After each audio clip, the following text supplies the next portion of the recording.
Okay, so how's it going? I'm going to be going through different techniques for using EQ in a project. So I have this project pulled up. It's sort of an introductory portion for a song I'm working on. So I thought it'd be perfect just kind of me getting into the project, seeing what I could do with these different EQ techniques. So we're going to be doing 8 techniques: additive EQ, subtractive EQ, corrective, creative, explorative, soloing and grouping, don't EQ, and something else. So let's just listen to what we have to work with here. We start with the intro and we'll get going.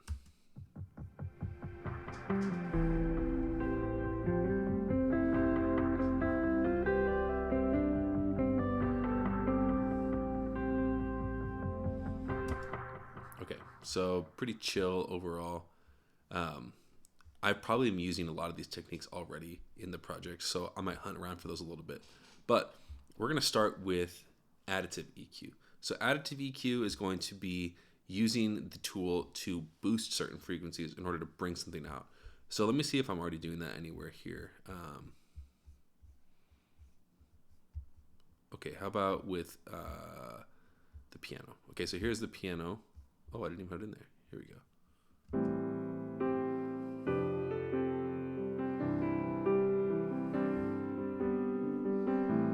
So if I wanted to bring out a little bit more in this project, I could use additive EQ. So I'm going to duplicate this so I can restart here. There we go. And I'll turn this other one off. And we can hear the sound here.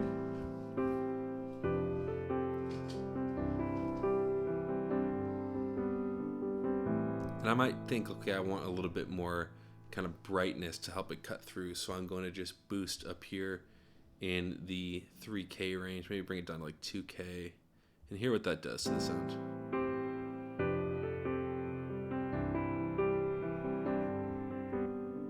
It really brings out some color and the context.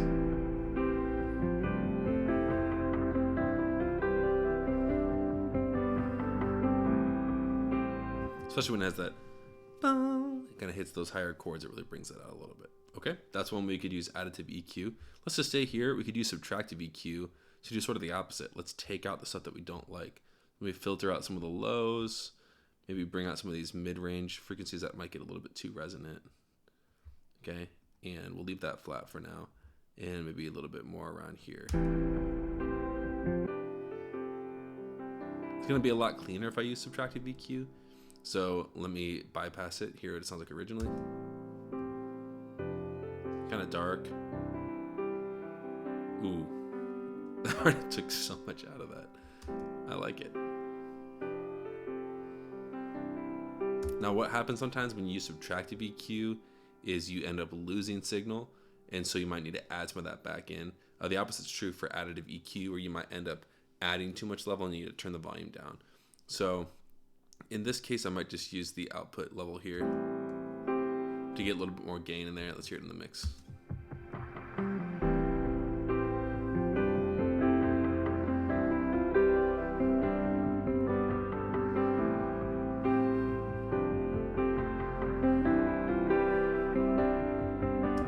I mean, that grooves. Okay, let's find something else here to do that same kind of idea with. Okay, let's look at this synthesizer here.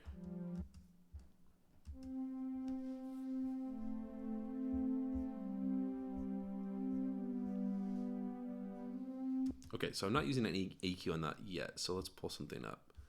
How about, we'll use the air EQ. Okay, so same idea here. Let's use subtractive EQ or additive EQ first. What can we do to kind of get some more character here?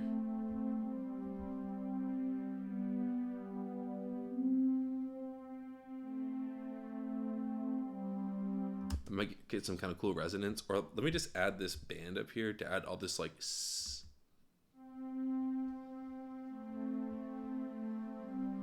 okay.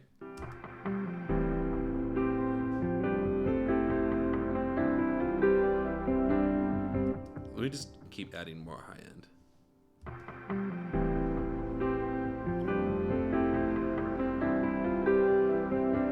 Kind of some interesting stuff going on up there. Let me turn this off.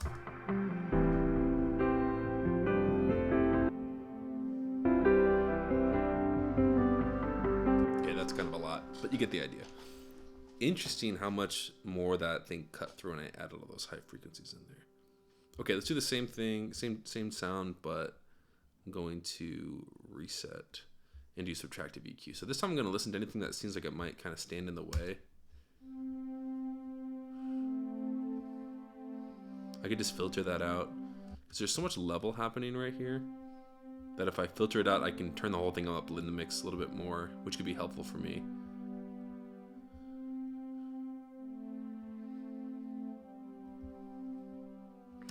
Whenever I'm trying to do subtractive EQ, I might use like an additive boost first to kind of find that resonance. Maybe not quite that much gain, but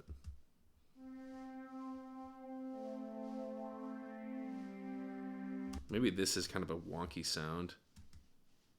I get a purer sound doing this. And then again, usually with subtractive EQ, I can turn it up again.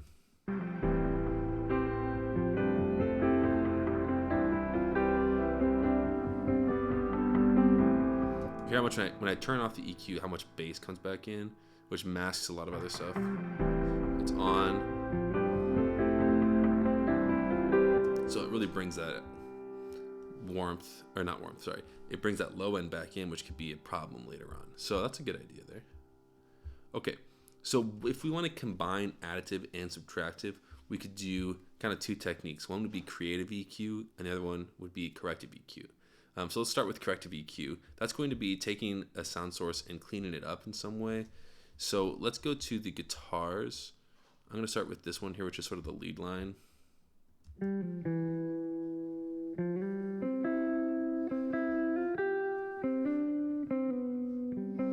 So, okay, I'm not usually using too much EQ here. Let me start with something else.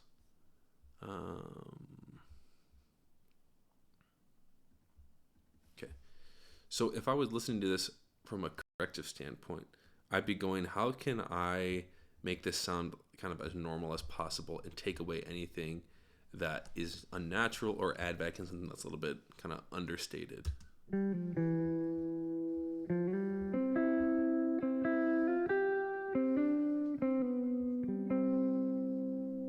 So I hear a little bit too much low end energy. So I'm going to do a little bit of a cut here.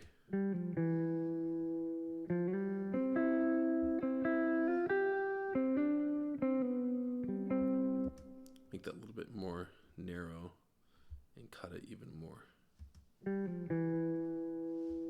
Actually, I'm going to use a shelf.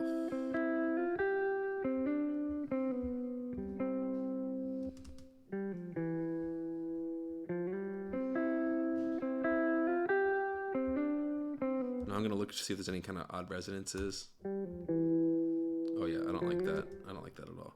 So I'm going to cut that down here. And then maybe just kind of, since I took a lot away in the low end, maybe just a broad boost in the top end.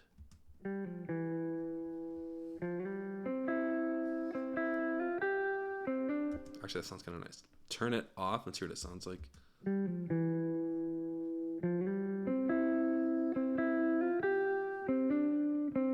Back on. A lot cleaner. In the context, I'll turn it up a little bit so we can hear it. Here's it off.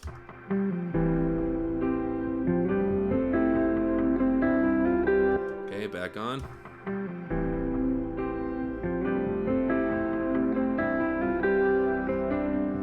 Yeah, that cuts through a lot better. I should have done that a long time ago. Okay, and then the creative side is a little bit more fun. So you can kind of do whatever you want. That's what I did on this kind of drum loop here. So let me duplicate that so I don't lose it. Okay, and then kind of show you what it sounds like without any of this stuff on it.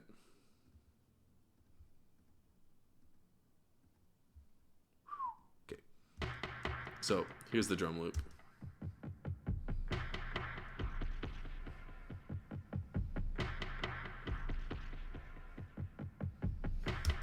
So there's Nothing here that I could really correct because it's just kind of a funky effect. So in this case, I might just use EQ to make it sound even more funky, a little bit more kind of novel or interesting or different.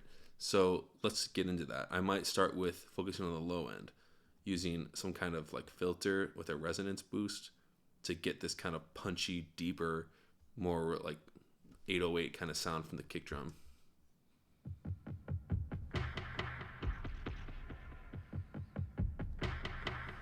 And when I'm using creative EQ, I might try to take away some of the stuff that makes it feel normal, so I can really kind of show off a different flavor.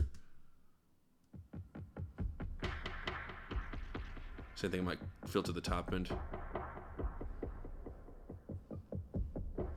When you're doing creative EQ, a lot of times these mid frequencies, if you exaggerate them more than you normally would, it creates a sound for the listener that doesn't sound super familiar because we're not used to those mid frequencies being accentuated so much in a project. So that's similar to what I had originally over here, but this is just kind of like a freestyle version of it. Maybe I like it more. Here it is.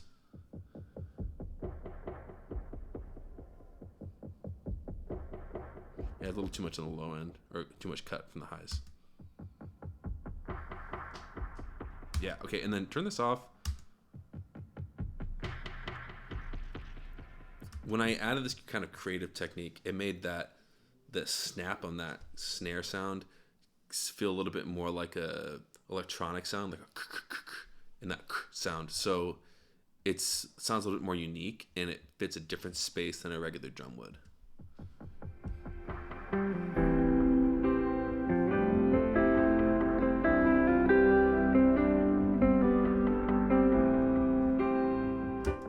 Nice. Okay. Explorative EQ. What could I explore with in here? How about this one? This is a swell I stole from a different project. I like it. And what if I used EQ just to kind of explore what's going on in this patch? So, actually, no, I don't need that. Maybe I could like find some really weird resonances, just boost those. Like that one. Maybe find something like in the high frequencies. There's not a lot going on up here, but maybe if I really just boost it, I could get something interesting. Okay. Filter that in and make it even more exaggerated. I like it. Let's see what else is going on down here. Okay, that's interesting to me. I'm gonna try to like create a weird resonance by boosting two neighboring frequencies. I don't know if this is gonna work.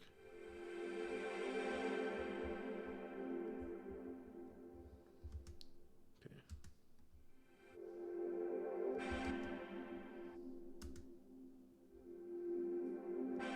Okay.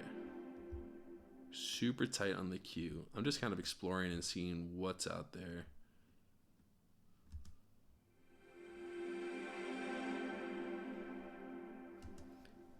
Turn it off. Maybe if I bring these Qs a little wider. Okay. I don't know if you can hear that, but it brings out this like ooh, resonance in there, which is kind of interesting. Hear it again. Maybe if I just like use a broader bell to just boost that whole section.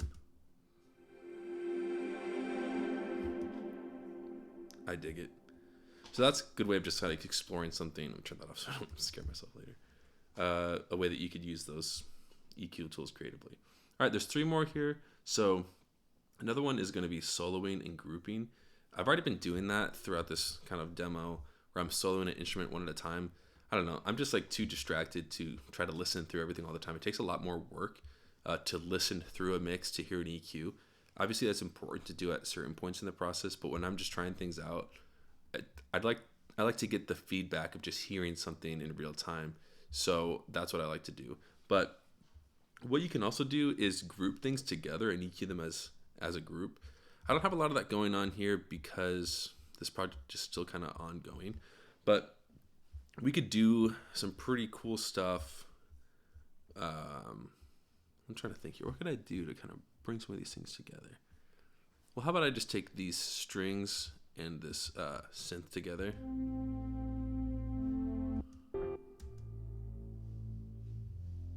No, not that. Let me just do the guitars.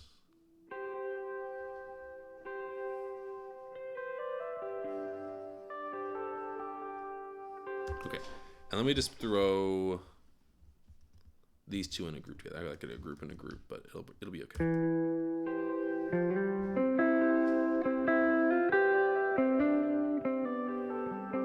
So I could hear all those guitar parts together, and I could try to like EQ them all one at a time and kind of find a little cookie cutter spot.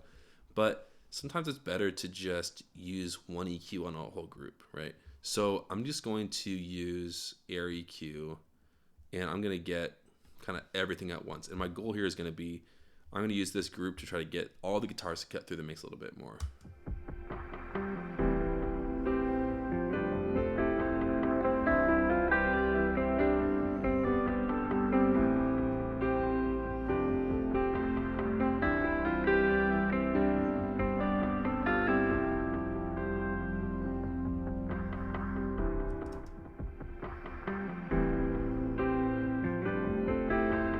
Okay, so all I did was kind of cut in the low mids, boost in the highs, so I can get some of that shimmer to come through, some of that bite, and then cut the lows just a little bit more, but I added this resonance in there so that it wouldn't be completely like flat or thin.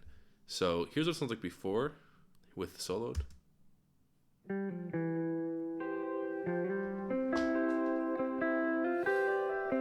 bring this back in.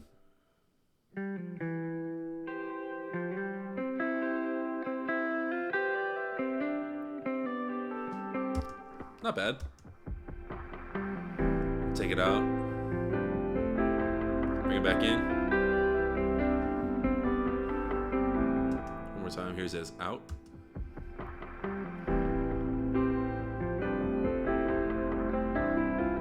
Back in.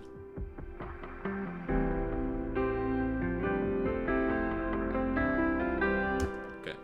So, kind of a subtle effect.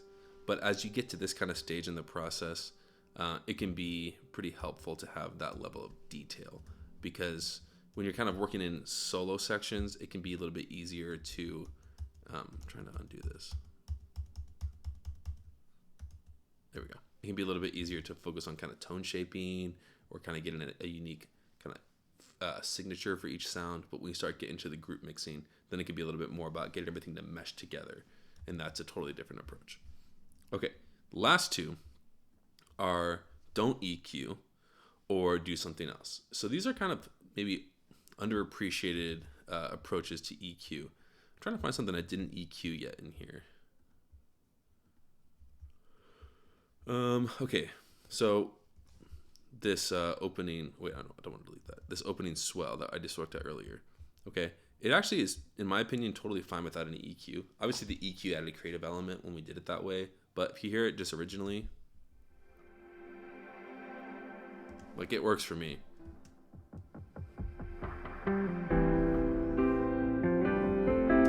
I'm happy with it.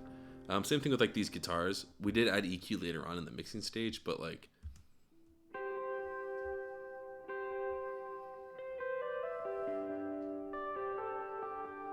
they have the guitar effect processor on there, which has a 3-band EQ. I didn't really mess with it that much.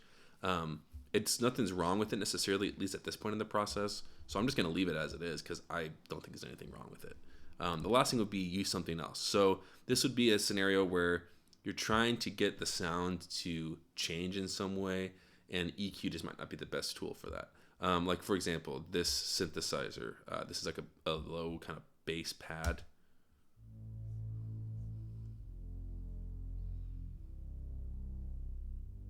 Okay, I might be able to use an EQ to change this in some way, but if I'm thinking about like what might I be trying to accomplish with an EQ, it would be something like getting more high frequency energy in there so that it would cut through the mix a little bit more, making it a little bit punchier. And I could maybe get that in other other instrument sources where there is more high-end energy there already, but with this one, there's not really anything going on in the high frequencies. So an EQ is not going to be able to boost anything that's not there. So I might use something more like an exciter, or this, I already have a saturator on there. Let me add something else to it, like sound toys. I'm going to do double lock. And this is just kind of like a overdrive. Okay, that's fine. I'll use this small one. And what this can do is add some of that color without it actually being an EQ.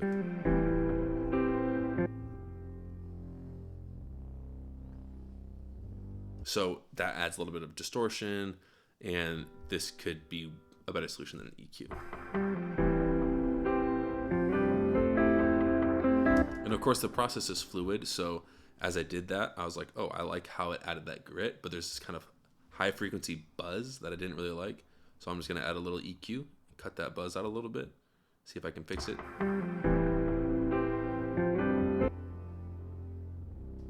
Nice.